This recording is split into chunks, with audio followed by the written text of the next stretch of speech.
All right, let's dive into something that affects pretty much all of us, our data.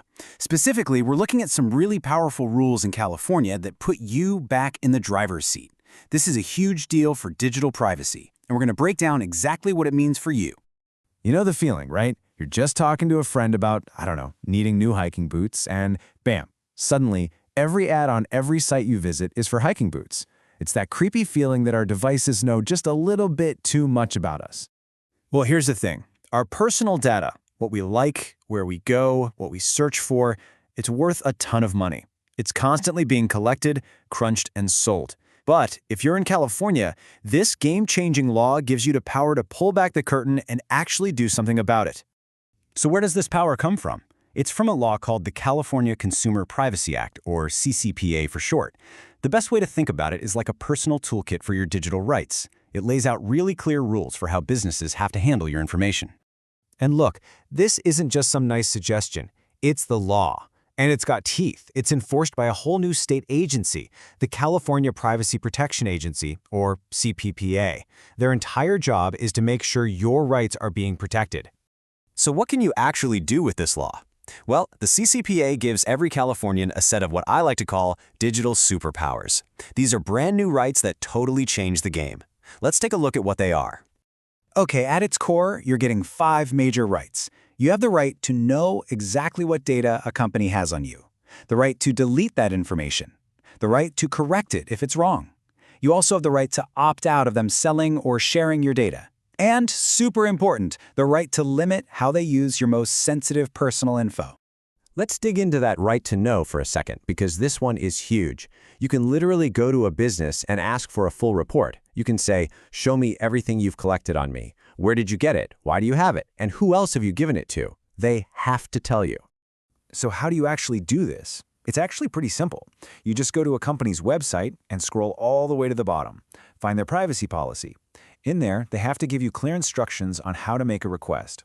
Now, they'll have to make sure you're really you, but once they do that, they are legally required to get back to you. Okay, so you've got these rights, but, and this is a big but, not every business makes them easy to use. The rules actually call out something really specific: manipulative website designs known as dark patterns. They're basically tricks to get you to give up your privacy. Here's the official definition. A dark pattern is any design that basically tricks you into doing something you didn't really mean to, like sharing way more data than you were comfortable with. And what's really key here is the word effect. It doesn't matter if the company meant to trick you. If the design is confusing or misleading, it's a dark pattern. Period.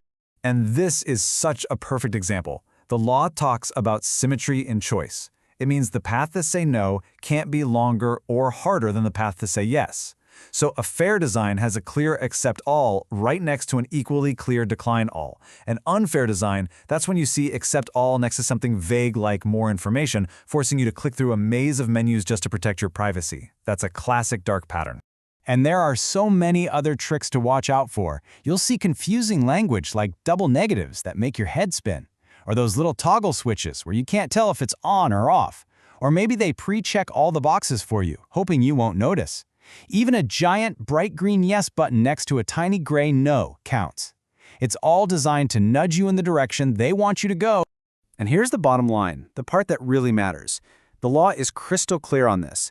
If a company uses these kinds of tricks to get your permission to use your data, it doesn't count. Your so-called consent is invalid. This gives the state a really powerful tool to go after companies that are being deceptive.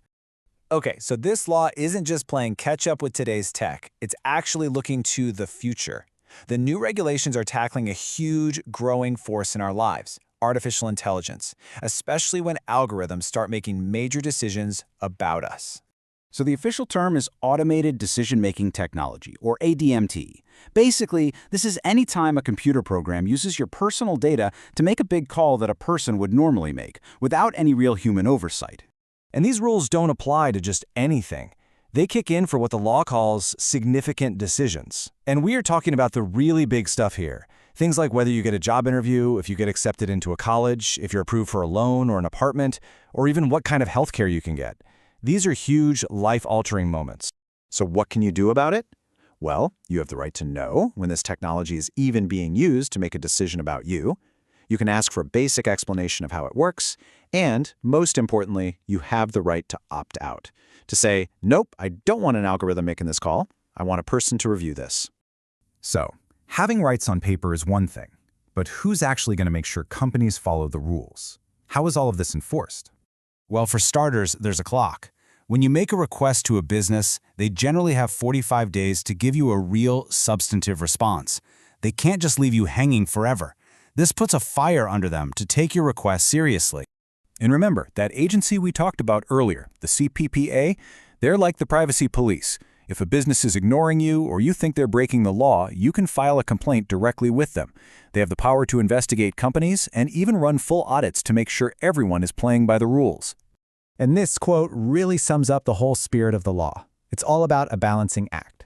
The main idea is to weigh the risks to your privacy against the benefits to you or the business.